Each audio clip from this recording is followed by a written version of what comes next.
E aí, pessoal, boa tarde, tudo bem? Tive um atrasinho aqui, desculpem,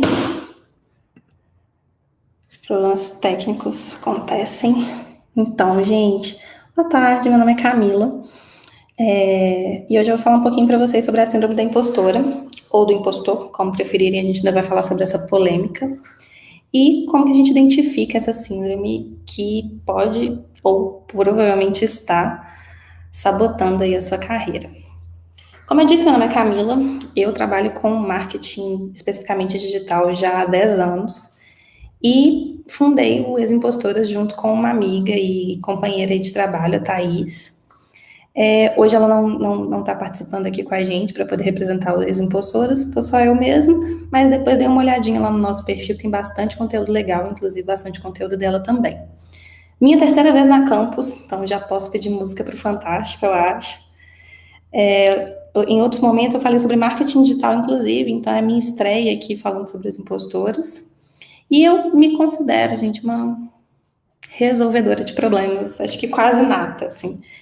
E, cara, eu adoro trabalhar com gente. Acho que especificamente isso que me levou às impostoras em si. E acredito também que é o que está me trazendo aqui hoje. Então vamos lá para o nosso tema. Antes de falar qualquer coisa, gente, é sempre muito importante a gente tentar se identificar nessas situações, porque eu gosto de falar que a síndrome, ela é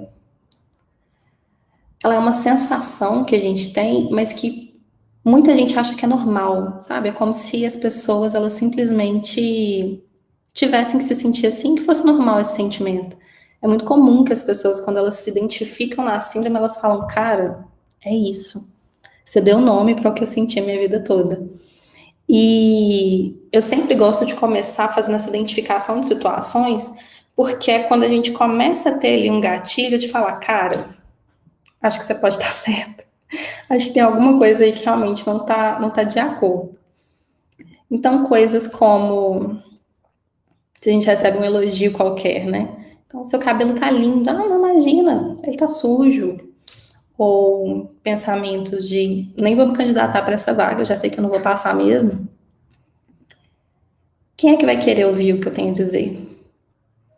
O nascimento das impostoras, ele foi bem assim.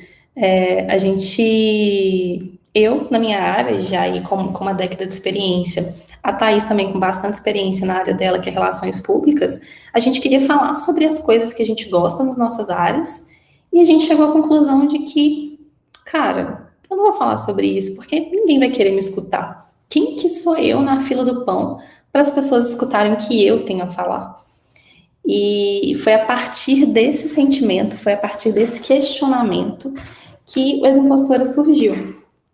Então, esse questionamento em si, eu acredito que é muito válido, porque realmente é uma coisa que faz a gente, mexe com a gente, né? A gente sempre acha que as pessoas que nunca é importante, que nunca é relevante o que a gente tem de conhecimento. Só que a gente esquece que, na verdade, não é bem assim que funciona. A gente tem ali um conhecimento que é só nosso. Nunca é relevante. Que é só nosso, que só a gente tem, e a gente tem medo de compartilhar por achar que vai ser insignificante. E é até um pouquinho de egoísmo, porque a gente acaba fazendo com que esse não compartilhamento das nossas experiências, do nosso conhecimento, acaba fazendo com que as pessoas não aprendam com o que a gente tem para passar. E aí é um pouquinho de egoísmo também. Mas a gente vai falar isso mais para frente. Outra situação que um pensamento, né, que é muito recorrente foi sorte. Eu passei aqui para essa vaga, eu passei para essa entrevista porque, sei lá, o universo conspirou para que eu conseguisse isso aqui nesse momento. E a gente sabe que, né, não é bem assim. Existe ali, algumas pessoas podem acreditar que existem ali as convergências para que as coisas deem certo, mas, poxa, será que realmente a gente não teve uma pontinha ali de talento, de conhecimento, de habilidade para conseguir aquela vaga? E aí, quando a gente está na faculdade, né, ou até na escola mesmo, aquela máxima. Sempre que a gente recebe um elogio de, nossa, o trabalho ficou ótimo. Ah, nada, foi em grupo. Não fui eu que fiz. Não foi assim que se desenvolveu. Foi outra pessoa ali que fez. Não foi, a minha representatividade não foi importante nesse trabalho. Inclusive no trabalho isso acontece muito também, quando a gente pega um projeto específico e a gente, não, mas isso aqui deu certo porque tinha pessoas muito boas no grupo e a gente costuma se excluir desse pensamento, né? E ainda o mais famoso aí entre as mulheres, que roupa linda, nada, boba, R$ 5. Isso aqui, bobeira, não é nada. A gente faz muito isso, né? E aí, esse questionamento aqui acho que para mim, particularmente, foi o mais chocante. Foi quando eu me dei conta de que é mais comum do que eu imaginava. Então, e se eu te contar que você não está sozinha? E se eu te contar que esse sentimento você compartilha com várias pessoas e que poucas delas dão nome para esse sentimento? E aí, quando eu falo várias pessoas, eu tô falando várias pessoas mesmo, gente. Então, eu trouxe aqui uns recortezinhos. Está falando aí época, negócios. Então, essa frase. Ainda tem a síndrome do impostor. Os conselhos dessa pessoa para enfrentar a insegurança. Diz que se fulana de tal, essa pessoa aqui, diz que se sente inadequada como atriz. Essa pessoa também já sofreu com a síndrome da impostora. E aos 58 anos, essa pessoa posa deslumbrante e revela ser vítima da síndrome do impostor. Tem várias coisas que conectam essas pessoas que são pessoas diferentes. Tem várias coisas que conectam essas histórias. A primeira delas é que elas se sentem inadequadas, né, não se sentem boas o suficiente. E a segunda delas é que elas são frases de pessoas muitíssimo bem-sucedidas. Então, a gente está falando aí de um ícone, né, uma pessoa super referência, uma das pessoas mais influentes do mundo, Michelle Obama, Emma Watson. Eu sou Potterhead, então, de verdade, gente, não consigo, não tenho o que dizer sobre Emma Watson, maravilhosa.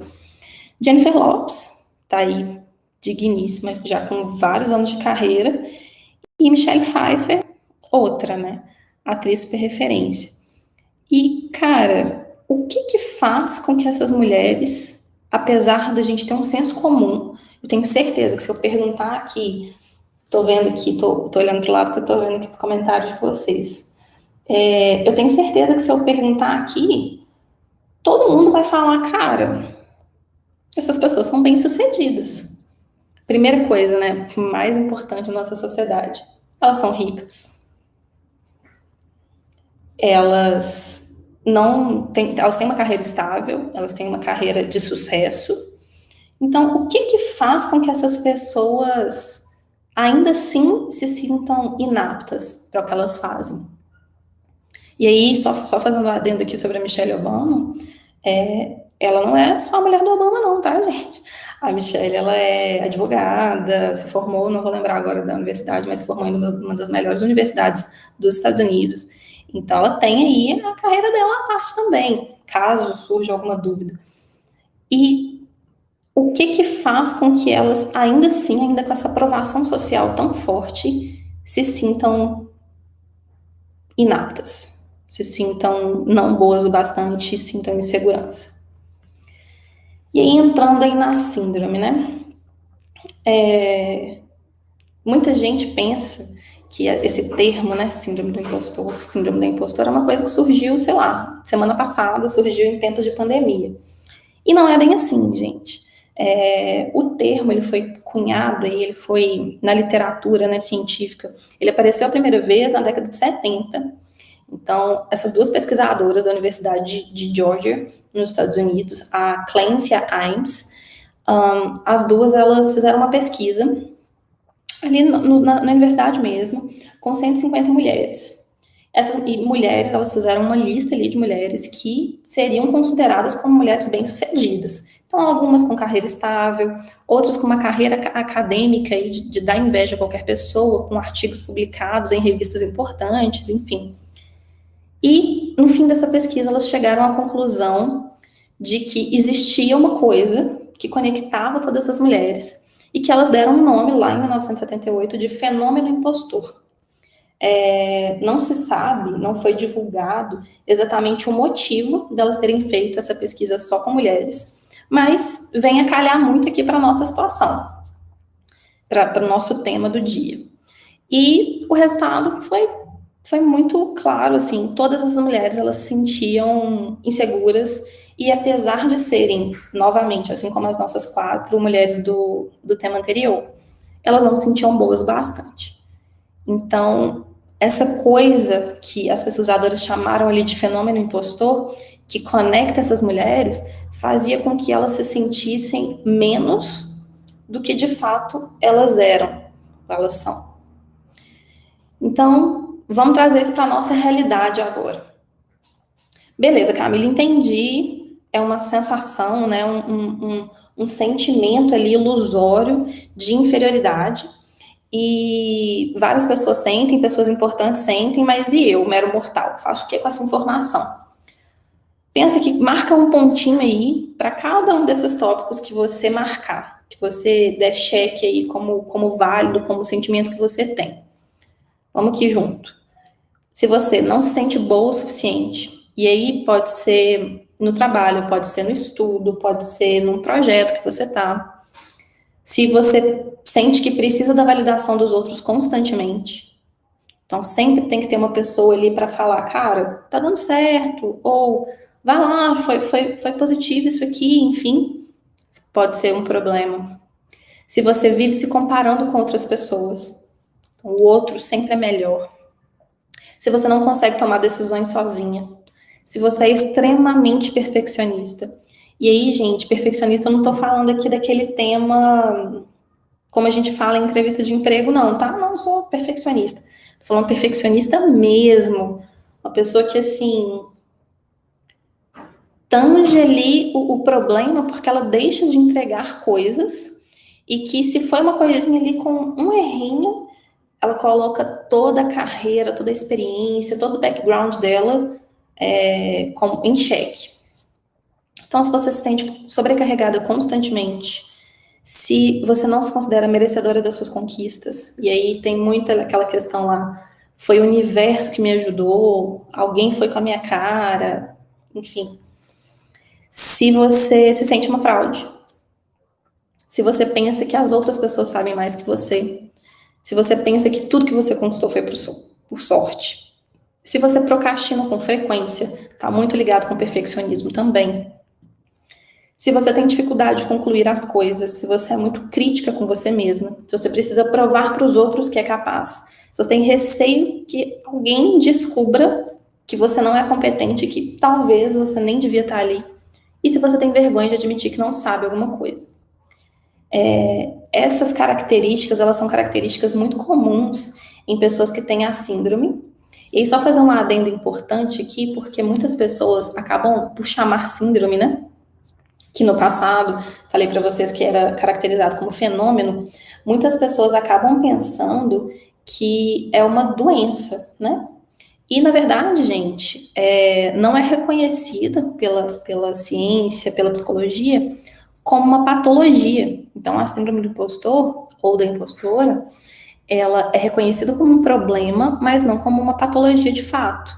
É importante a gente fazer esse adendo aqui, porque senão eu tenho certeza que vão sair pessoas daqui desesperadas, querendo ligar, né, para um psiquiatra, ir para um médico e conversar sobre isso. E mais um adendo importante. A gente vai falar sobre isso mais no fim, mas procurar ajuda é importante, gente.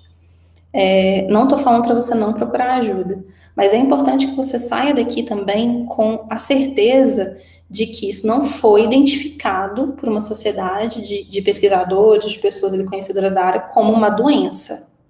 Isso faz com que não exista? Não. Mas não é uma doença. Então, vamos lá. Você se identificou aqui em várias dessas coisas, marcou aí vários pontos e falou, não, realmente, cara, acho que eu tô começando essa coisa e esse nome aí tá começando a fazer sentido para mim. Tá, mas eu ainda acho que essas coisas são um pouco vagas. Me dê mais informações. Lá em 85, a mesma pesquisadora que cunhou o termo síndrome pela primeira vez, na verdade, o fenômeno pela primeira vez, a Clancy, ela também fez um esquema, esse esquema que eu estou mostrando aqui para vocês, que é o ciclo impostor, foi o que ela chamou, que é um ciclo mental mesmo, que é o que acontece na nossa cabeça quando a gente, eu brinco que é quando a nossa impostora é ativada. É o que acontece na nossa cabeça quando a gente tem contato com uma atividade. Então, comece aqui com uma atividade nova ou relacionada a uma coisa que você já fez. E aí, essa atividade, ela gera ansiedade, preocupação, dúvida da sua própria capacidade. E aí, a gente costuma seguir por dois caminhos possíveis. Primeiro caminho, eu me preparo de maneira exagerada. Então, eu me sobrecarrego, eu me preparo, eu gasto muitas horas para fazer aquela atividade, ou eu procrastino. Tenho esses dois caminhos possíveis. Os dois caminhos ainda vão culminar ali no mesmo lugar, que é com resultados positivos, independente se você se preparou demais ou se você procrastinou, você vai desconsiderar o feedback positivo que você receber. Porque as pessoas que têm a síndrome do impostor, elas costumam achar que a pessoa, quando ela é boa no que ela faz, ela não precisa se esforçar tanto. Então, isso vem aqui da preparação em excesso. Se eu precisei me preparar demais, me esforçar demais, quer dizer que eu não sou boa o bastante. E o da procrastinação. Se mesmo procrastinando, mesmo deixando ele para a última hora, eu ainda consegui um feedback positivo, é porque foi sorte. E aí, a partir dessa conquista, vem um sentimento de alívio. Então, a gente tem ali aquele sentimento de, ok, passou isso aqui. Só que esse ciclo, a partir do momento que você desconsidera o feedback positivo, ele retorna ali na percepção de fraude, na depressão, na ansiedade, na sensação de dúvida das nossas próprias capacidades. E aí, gente, esse ciclo é infinito. Para toda nova atividade, e aí, tanto atividades, como eu disse, tanto atividades relacionadas com o que você já faz ou já fez, quanto novas atividades que você nunca teve contato, é muito comum que esse ciclo ele aconteça na nossa cabeça. E aí, só fazendo aqui um adendo, a gente está falando de um esquema que foi desenhado em 85. E como que ele ainda se faz tão real, né? Ainda nos dias de hoje.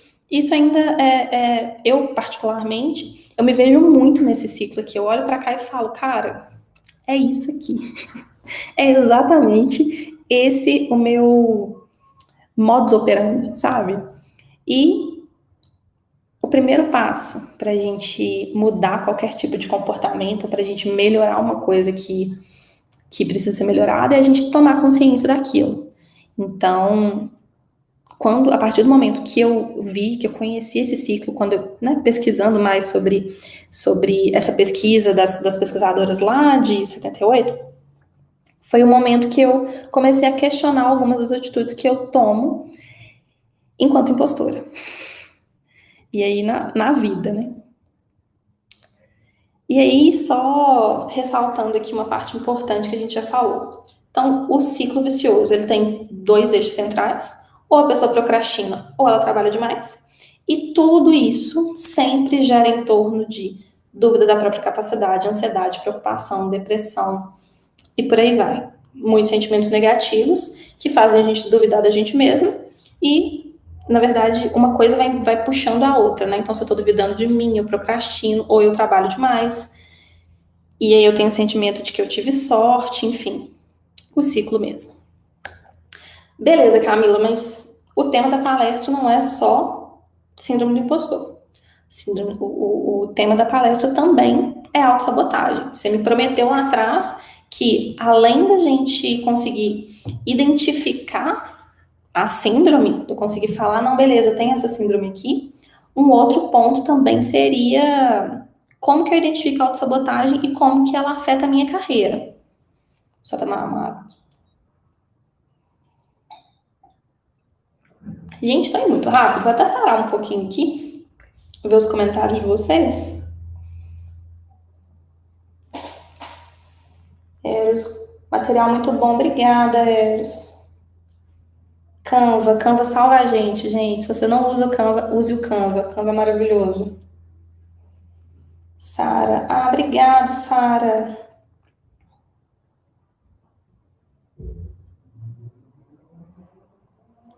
Jéssica, estamos junto. Obrigadíssimo, Jéssica. Obrigada, Thiago.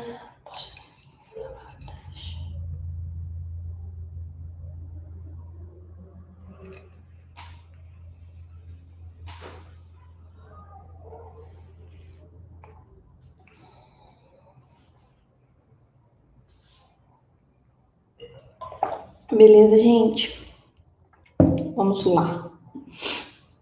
Soltar.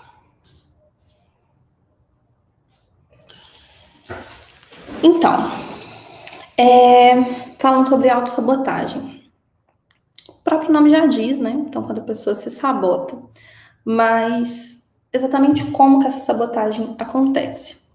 É muito importante a gente entender que o nosso cérebro, ele trabalha com base em gasto energético. Então, o objetivo do nosso cérebro é fazer com que ele gaste o mínimo de energia possível nas tarefas aí dia a dia, para ele economizar energia para o caso de uma necessidade. Isso quer dizer que, se você fala para o seu cérebro que existe uma barreira em determinado objetivo, determinada atividade que você precisa desenvolver, ele não vai gastar energia naquela atividade, não. E é mais ou menos isso que é a autossabotagem. Então, é você criar barreiras ilusórias para a conquista de objetivos que você mesmo definiu. Ninguém definiu para você, foi você que definiu que esse objetivo que você quer alcançar. Mas você já começa aquele trajeto, né, de alcance desse objetivo, já questionando se você vai conseguir aquilo ou não, do ponto de vista de, se eu não conseguir, tá tudo bem. Não tem problema nenhum se eu não conseguir. E o problema disso, como eu falei, é que o nosso cérebro, ele entende que ele não precisa se esforçar para aquela atividade, para aquela conquista. E aí entra uma questão muito importante, que é, se eu sei que eu não vou conseguir, se já tem ali uma pulguinha atrás da minha orelha, a minha impostora está falando aqui comigo, que eu não vou conseguir, para que eu vou tentar? Faz sentido? Porque assim, por que eu vou gastar energia, vou me estressar, vou gastar meu tempo, que eu poderia estar fazendo várias coisas prazerosas, assistindo um filme, sei lá, indo na praia, viajando, para que eu vou gastar esse tempo da minha vida para fazer uma coisa que eu nem acredito que eu vou fazer, que eu vou conseguir? E a partir do momento que eu crio essa barreira, eu mesma criei, né? Então fica difícil transpor essa barreira sozinha. Então é importante vocês terem esse questionamento sempre aí pulsando na cabeça de vocês. Se eu não vou conseguir, se eu sei que eu não vou conseguir, para que gastar energia nessa tentativa? E esse questionamento, ele, assim como a síndrome também, ele leva a gente a começar a identificar pontos na nossa vida, situações na nossa vida, atitudes, em que a gente está se auto-sabotando. E aí, não é só essa barreira ilusória, é muito comum a gente não conseguir, inclusive, identificar essa barreira, mas tem outras coisinhas aí que são mais simples. Então, sempre que eu foco só no lado negativo, então, por exemplo, estou fazendo uma série de entrevistas de emprego aqui, e aí talvez eu até tenha recebido alguns feedbacks positivos, mas eu vou focar só naqueles negativos. Porque, afinal de contas, são os negativos que reafirmam a minha incapacidade. Procrastinando, então, de novo, autossabotagem, síndrome do impostor aí andando lado a lado. A procrastinação, como a gente já disse um pouquinho, nada mais é do que você postergar uma coisa que você quer fazer. Você pode até ter aquela vontade de fazer, mas como você quer que... É como se você quisesse validar que você estava certo desde o início. Então, você lá no fundinho de você, você já fala assim, eu não vou conseguir. Essa barreira aqui, ela é intransponível. E você começa a agir de maneira que valide, que o resultado valide aquele pensamento que você estava de eu não vou conseguir mesmo. Então, quanto tempo mais você procrastina as coisas, você tem a chance de ter um resultado um pouco pior, né? Se você tem mais tempo para desenvolver determinada atividade, você pode ter um resultado melhor. Então, se você procrastina, você pode ter um resultado pior. E se você não alcança aquilo que você almejou, é isso.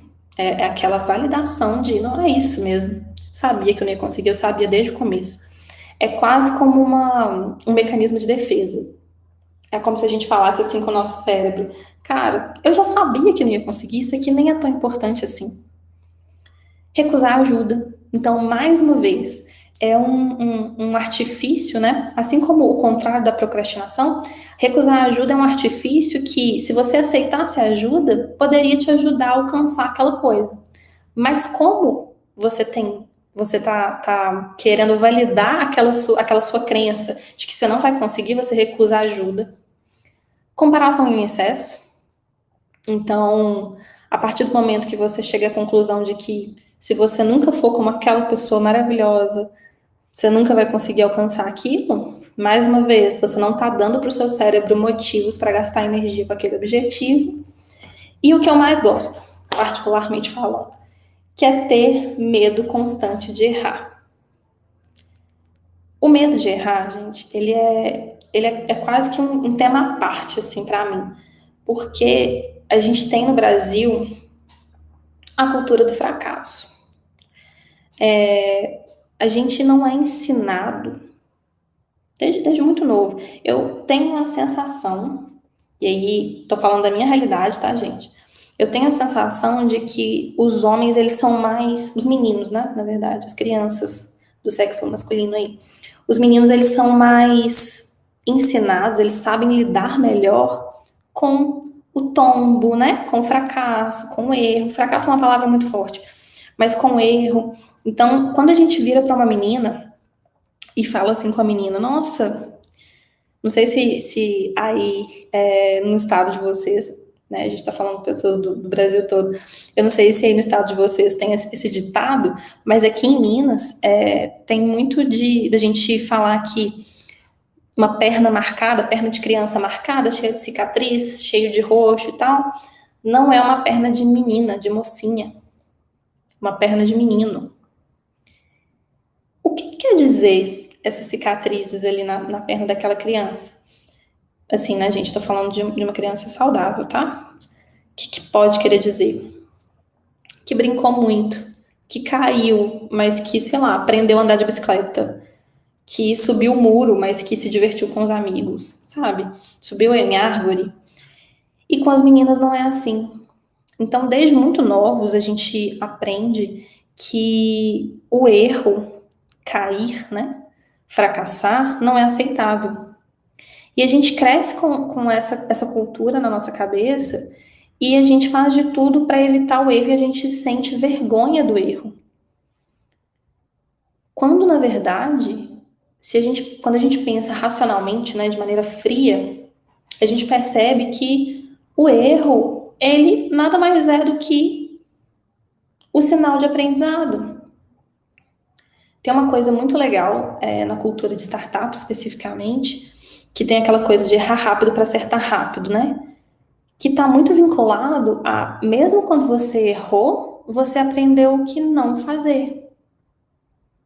E se racionalmente a gente entende o quanto que o erro é importante para o nosso desenvolvimento, para o aprendizado de qualquer coisa que você está fazendo, por que a gente continua julgando tanto os nossos próprios erros, os dos outros também, mas os nossos próprios erros?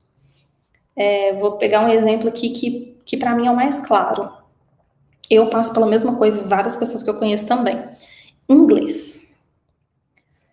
Ah, eu entendo tudo que as pessoas falam em inglês, eu tenho um listening, um entendimento muito bom, eu consigo ler e tal, mas eu não consigo falar. Por que essa trava? É muito comum ela estar relacionada ao medo de errar. Porque quando a gente erra, a gente sente vergonha. E a gente perde aquele conhecimento de que a gente só aprende a falar errando. Pega uma criança. Ela só aprende a falar porque ela erra. E ela erra e alguém corrige. E o erro gerou um aprendizado. E é a partir daí que ela vai começar a falar certo. Então, mais uma vez, se isso é tão racionalmente, se faz tanto sentido pra gente a importância do erro, por que a gente tem tanto medo de errar? Quando eu penso sobre isso, eu também tenho medo de errar, muito medo de errar. E vergonha também quando eu erro, enfim, me cobro muito. E aí eu fico pensando que assim, acho que quando a gente chega em entrevistas de emprego, acho que a gente devia começar falando sobre os erros que a gente cometeu. Faria muito mais sentido, porque você estaria mostrando todos os aprendizados que você teve, porque foi a partir de um erro que você chegou onde você estava. Você aprendeu o que não fazer, você aprendeu como medir coisas, enfim. É a partir dele, é ele que faz você se mexer para um dia acertar. Então, acho importante, é claro que assim, né, gente, são 50 minutos.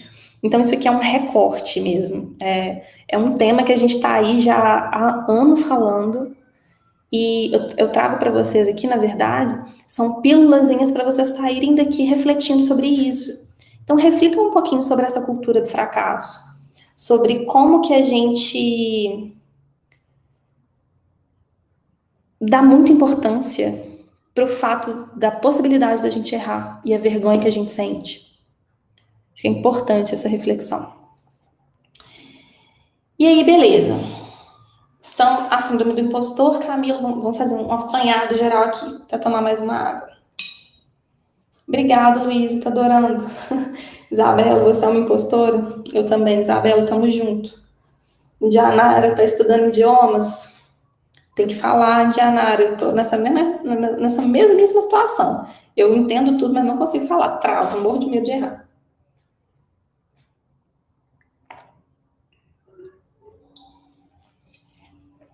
Então, gente, vamos fazer um apanhado geral aqui. Beleza, então a síndrome do impostor, um sentimento ilusório de inferioridade que faz com que a gente tenha um ciclo de comportamentos que culminam na gente sabotar as nossas atitudes, né, o nosso comportamento ali para atingir um objetivo. E aí eu me auto-saboto, eu não atinjo o objetivo, às vezes eu atinjo, quando eu atinjo eu acho que eu não fui boa o bastante, eu acho que foi porque alguém foi com a minha cara, foi sorte, ou eu me esforcei demais, quando na verdade eu não deveria precisar me esforçar tanto, porque eu deveria nascer sabendo as coisas. E esse ciclo vai se repetindo ao longo de toda a nossa vida. E aí, vocês viram eu falando aqui, lá no comecinho eu falei também que eu ia falar sobre a polêmica impostor-impostora. Quando eu trouxe essa palestra, e no nosso perfil também, a gente fala ex-impostoras, tem um motivo. Isso quer dizer que os meninos não se sintam impostores? Que eles não sintam a síndrome do impostor? Não. Mas eu não consigo responder essa pergunta de maneira direta. Tipo assim, é impostora porque é impostora. Eu não posso fazer isso. E para responder isso, eu preciso contextualizar. Então, a gente partiu do princípio de que seriam impostoras e que a gente falou síndrome da impostora porque a gente entendeu que as mulheres são mais afetadas. Mas por que as mulheres são mais afetadas? Vamos começar de pequenininho. Então, diferença de gênero na escola. Essa pesquisa que a gente viu, particularmente mexeu muito comigo, ela me deixou muito triste, que eles fizeram uma pesquisa com meninas, se não me engano, até 8 anos, e a partir dos 6 anos, eles identificaram que a partir dos 6 anos, as meninas já se sentem menos talentosas, elas se acham menos inteligentes, e por não se acharem capazes, elas começam a desistir das atividades. É nessa mesma idade que as meninas elas começam a relacionar profissões de pessoas mais inteligentes a homens e não a mulheres. Isso de pequenininho. A gente já falou um pouco sobre a cultura do erro, a gente já falou sobre a gente não mostrar para as meninas que elas podem errar, mas vamos focar aqui na capacidade. Então, aos 6 anos, meninos já não se sentem capazes o suficiente. Vamos passar um pouquinho mais aqui no tempo. Vamos falar de universidade. A gente está, no maior evento de tecnologia e inovação da América Latina. E eu tenho certeza que o nosso público aqui, na grande maioria, vão ser mulheres. E ainda assim, mulheres são minoria nas áreas de tecnologia, tanto nas faculdades quanto no mercado de trabalho. Tem um porquê isso acontecer, gente. Existe a representatividade, que faz com que as mulheres não... É mais ou menos assim, se eu olho para aquele posto, para aquele lugar, e eu não vejo um semelhante, eu começo a questionar se eu consigo ou não chegar naquele lugar. E além dessa questão da representatividade, a gente também tem uma questão muito importante que está relacionado ao machismo. Então, a gente tem aí cursos de sistemas, enfim, que tem pouquíssimas mulheres, ou muitas vezes começam com um número grande de mulheres e se formam pouquíssimas. Eu não me formei em sistemas, mas tenho amigas que são desenvolvedoras e que já relataram, assim, situações complicadas. Até a Priscila acabou de falar aqui com a gente. Ser mulher na tecnologia tem muito estigma de que somos menos capazes, às vezes, infelizmente. Ainda acontece muito preconceito, muitas vezes mascarado. Sim, Pri, infelizmente. E é importante a gente falar sobre isso, porque eu vou falar sobre uma pesquisa do LinkedIn lá na frente, mas eu vou citar só um dado aqui interessante dela.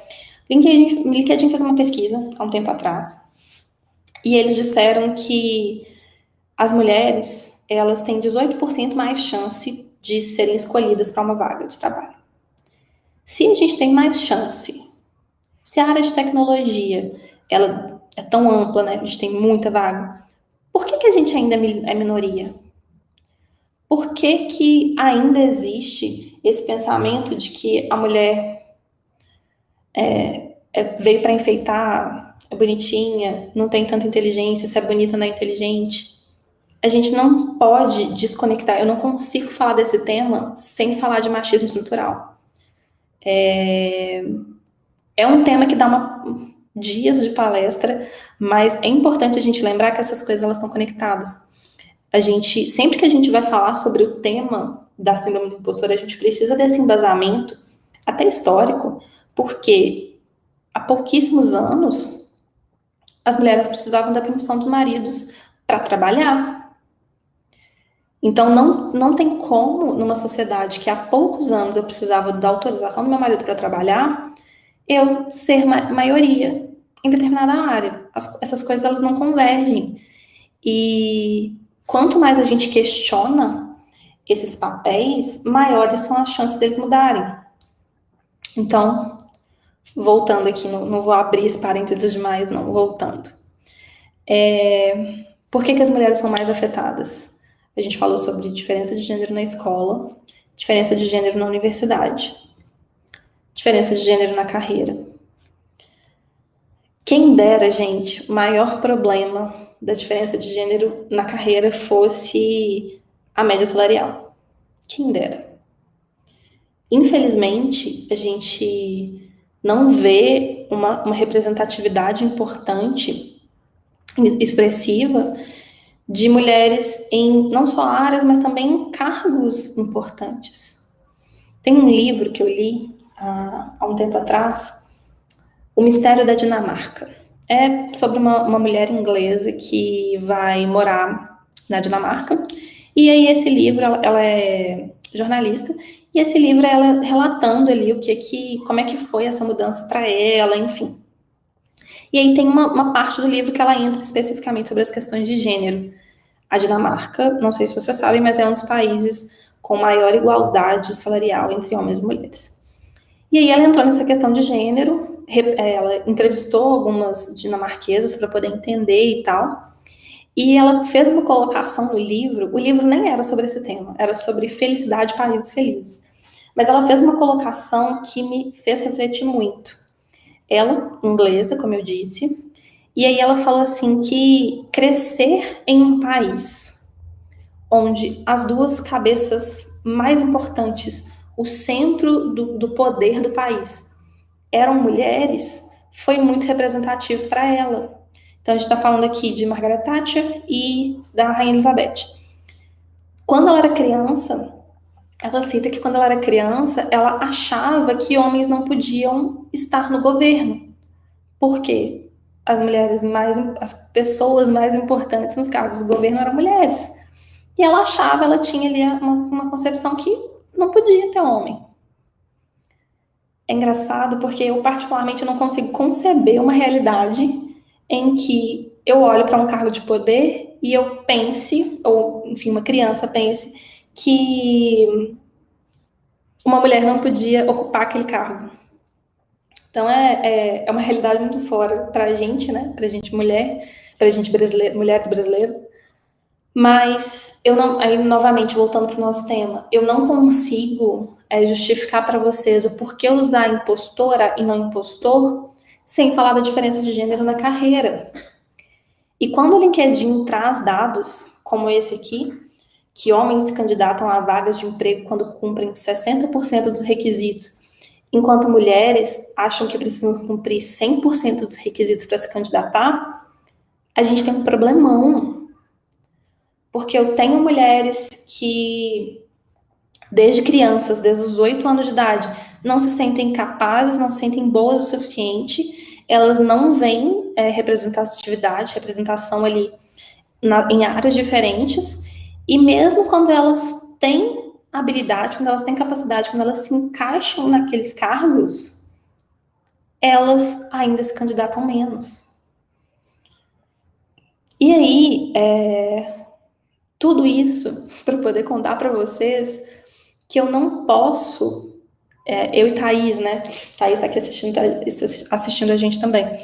Eu não posso falar de síndrome do impostor numa situação em que as mulheres elas são colocadas tão em segundo plano, novamente, mesmo quando têm as habilidades e as capacidades para desenvolver determinada atividade. E aí um parênteses importante, fica ainda pior se a gente estiver falando de uma mulher negra e uma mulher trans.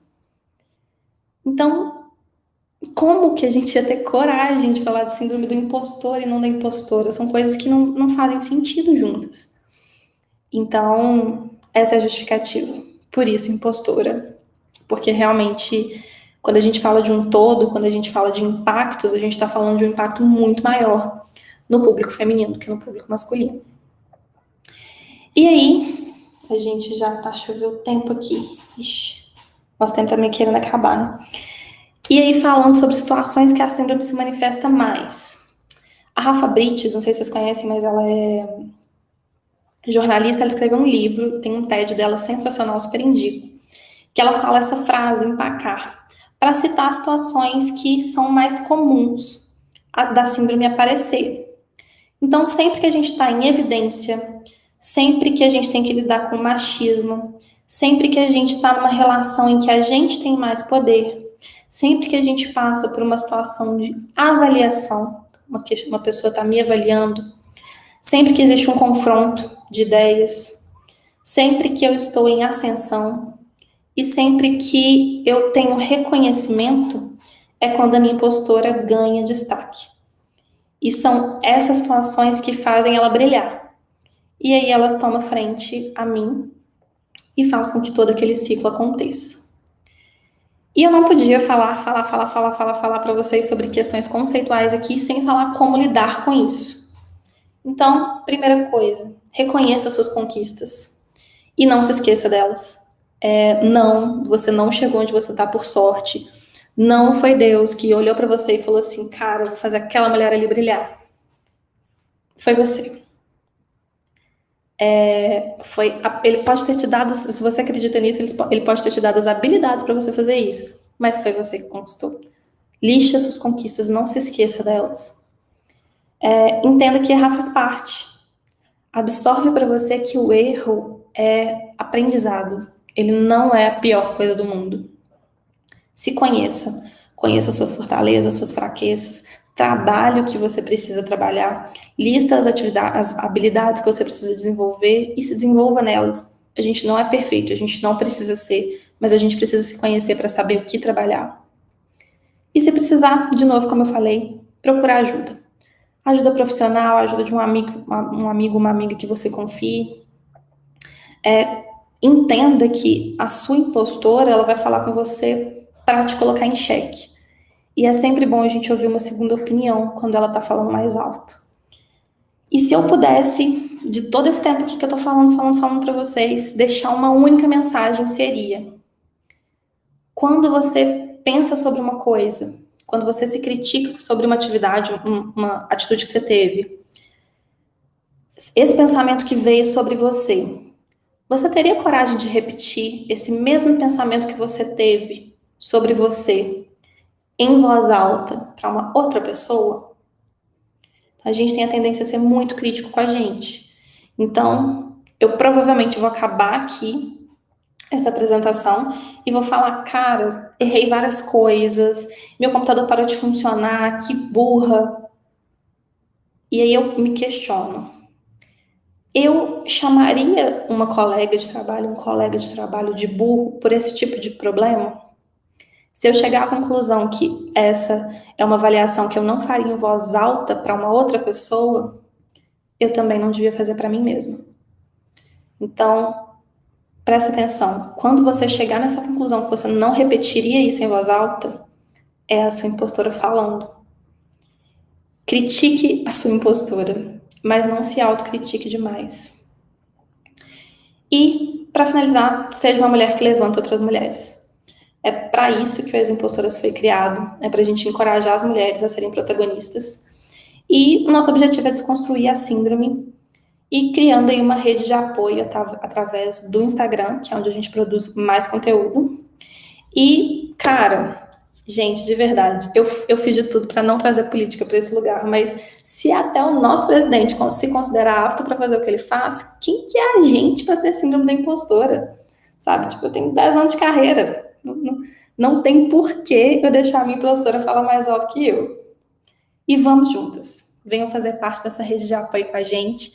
Aqui estão os meus contatos, estão os contatos das impostoras também. A gente tá no LinkedIn, tá no Medium, tá no Instagram, mas o Instagram é onde a gente produz mais conteúdo.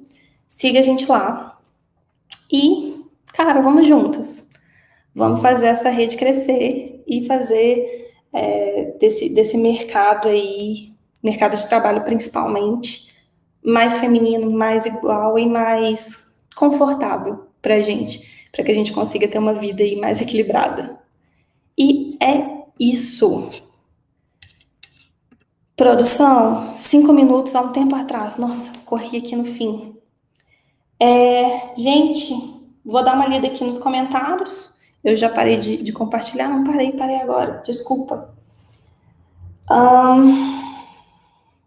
Maravilhosa, vamos juntas, sim. As impostoras no Instagram. Pri, foi ótimo, obrigada. Obrigada, pessoal, pela presença de vocês. Foi sensacional.